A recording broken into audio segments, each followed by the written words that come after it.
In this film, we will examine American beef production at two very different scales and under two different models.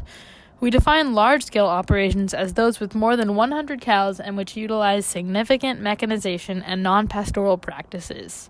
For our examination of small-scale beef, we will look at small acreage, biodiverse farming which integrates cattle as a means of cycling nutrients. The majority of animal-derived products in the U.S. today come from factory farms. Due to the agricultural revolution of the mid-20th century, farm animals have been increasingly relocated from open pastures to large feedlots and warehouses called concentrated animal feeding operations, or CAFOs. Animal agriculture today is a capital-intensive and mechanized process whereby ownership and control has shifted from families to a relatively small number of large agribusiness corporations. Now, let's get some facts about the current state of beef in the United States. In 2018, the U.S. was home to 31.7 million cows, which produced well over 30 billion pounds of beef. Each pound of beef requires about 7 pounds of feed, which in the United States, under the large-scale model, is generally composed 80 to 85% of corn. Corn used for cow feed amounts to about 20% of all corn produced in the United States annually. On a broader scale, according to the Food and Agriculture Organization, or the FAO, livestock account for 70% of all agricultural land use globally, which occupies about 30% of the Earth's surface, contributing to land degradation and biodiversity loss. Now, let's take a look at the environmental impacts of large-scale beef production in the United States. Beef cattle produce about 2.2% of the total greenhouse gas emissions produced in the U.S. annually. Emissions come from several sources and in several forms, including carbon dioxide, methane, and nitrous oxide. CO2 makes up the majority of agricultural-related emissions in the U.S., most of which is released due to mechanization. These industrial cattle facilities, which confine animals round the clock, cause carbon emissions through the use of automated systems for feeding, lighting, ventilation, and other operations.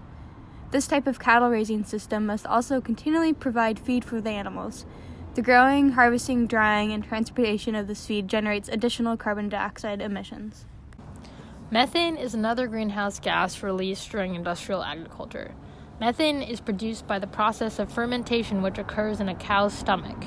However, it is important to remember that herds of ruminant animals have populated the globe since long before the advent of human agriculture.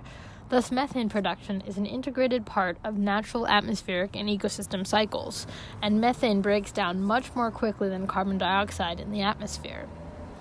In modern industrial animal farming, a great deal of methane emissions come from liquefied manure storage lagoons, a problem unique to large-scale livestock operations, which must frequently clear massive indoor facilities of cow manure.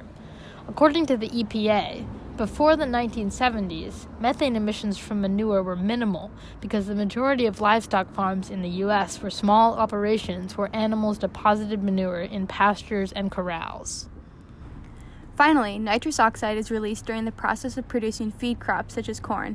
Some of this emission comes directly from application of nitrogen fertilizers to corn crops. Other environmental impacts of large-scale cattle operations include oversupply of nitrogen and phosphorus from manure and fertilizers applied to pasture land and feed crops. This pollutes water and air, acidifies soil, reduces biodiversity, and degrades the land. Large-scale factory farming also poses many issues relating to environmental justice. CAFOs are disproportionately placed in low-income areas that have less political influence, where they are not wanted by the communities. This causes rural communities and the global poor to be at greater risk for physical, mental, and social health issues due to the neighboring CAFOs.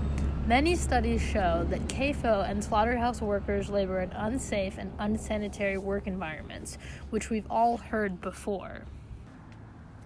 Industrial cattle farming is also related to the paradox of health impacts of contemporary animal production and consumption, as argued by researchers at the Johns Hopkins School of Public Health.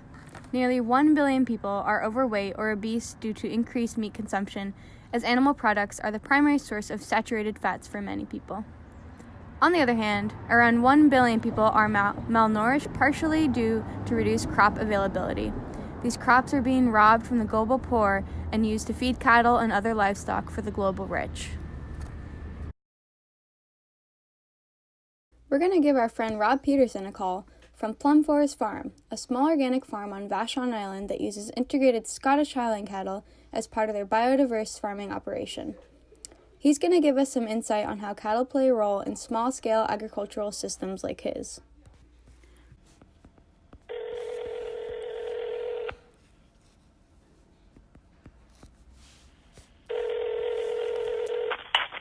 Hello, this is Rob. Hey Rob, it's Ashley and Reily. Hi. How's it going? Fine. How are you? Good. So, first thing, just right off the bat, could you tell us a little bit about, from your perspective, why you wanted to have cattle on your farm, or just why you made that choice? We were kind of interested in biodynamic agriculture at the time. Mm-hmm. And in biodynamic agriculture, there's a lot of appreciation for the biological diversity of the cow's gut, Right. and how that helps soils. So we kind of had that idea that the manure would be good for our soils. We had land that was not level enough to grow crops on, Right. and we thought grazing somebody on it would make that land productive. Right. Mm-hmm. Can you talk a little bit about what your cattle eat and what they eat at different times of year? Yeah. So they eat just grass from our field in rotational grazing from about maybe mid-April through September. And then the rest of the year, they eat a combination of, mostly the bulk of their feed comes from hay. Okay. We also, because sometimes we're getting lower quality hay from on Vashon Island, we supplement it with organic alfalfa pellets just to give it a little bit more protein. Gotcha. And then they're also all year getting carrot tops and leek trimmings and Your various compost items. Apples. apples, weeds. So they're also getting that all year. Could you tell us a little more about how the cow manure contributes to your farm and your soils specifically? Yeah. Well, I think that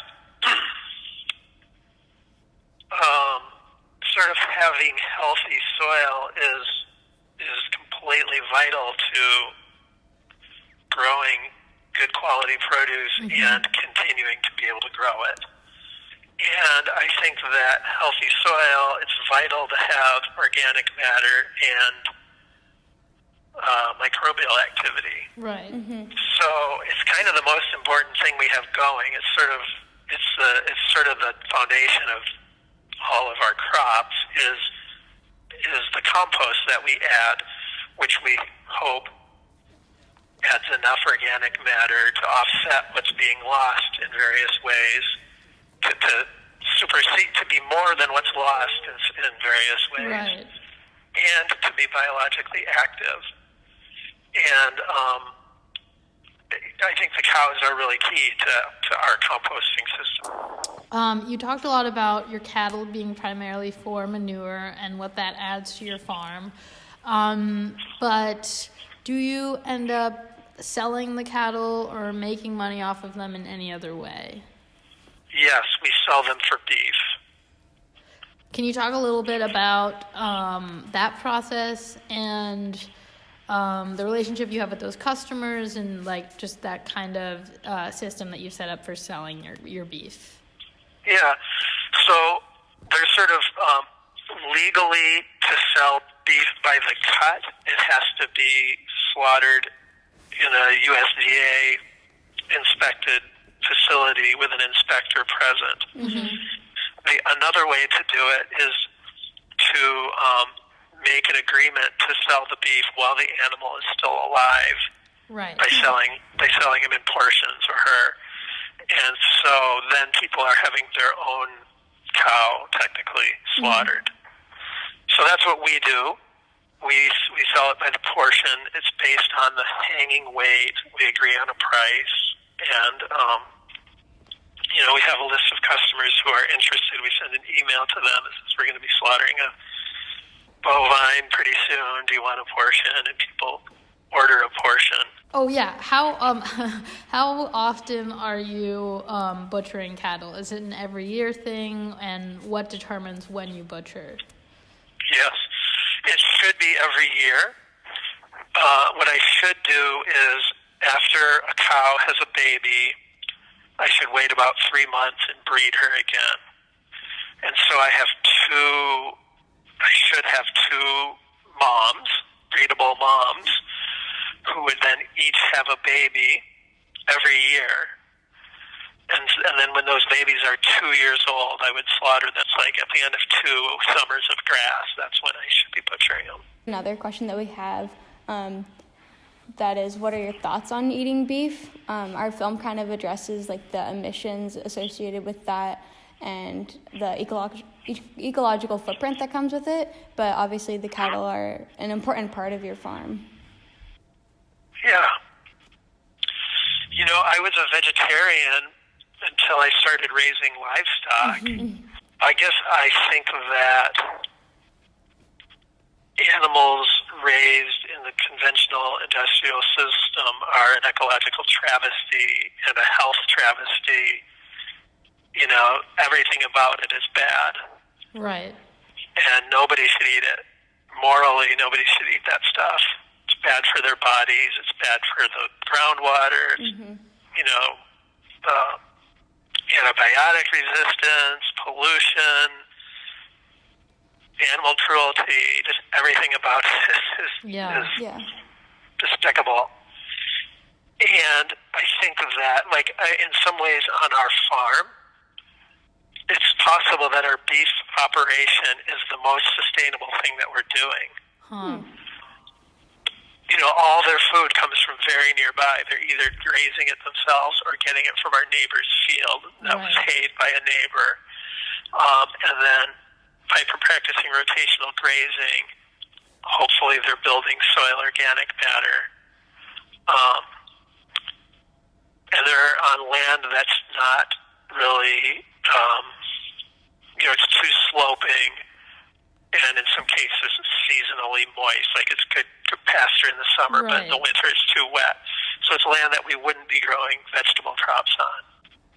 I think there's enough information out there that cattle raised in rotational grazing can significantly build soil, and in that case, it's also there's evidence about grass-fed meat health benefits to the humans who eat them being very different from the detriments of factory beef.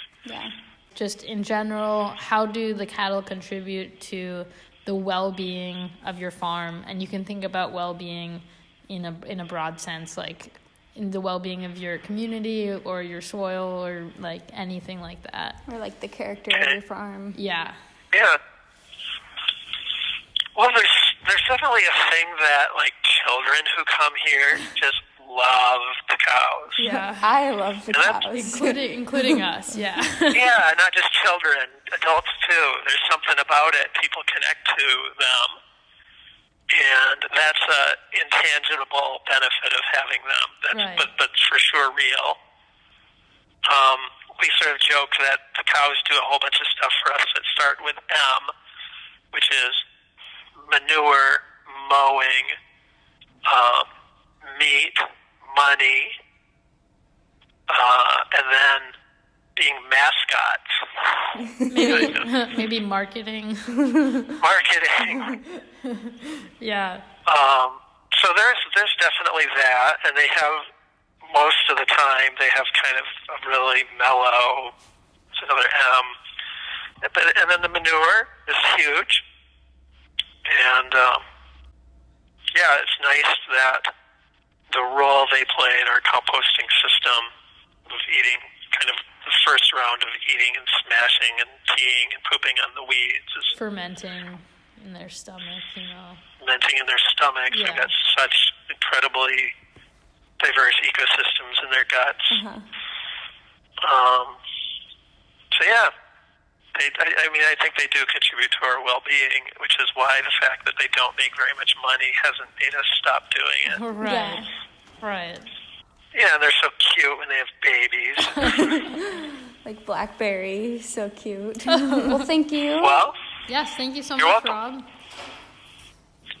all right. Well, take care, Yeah, and come back out and volunteer again sometime if you ever Oh, want of to. course. We would love to.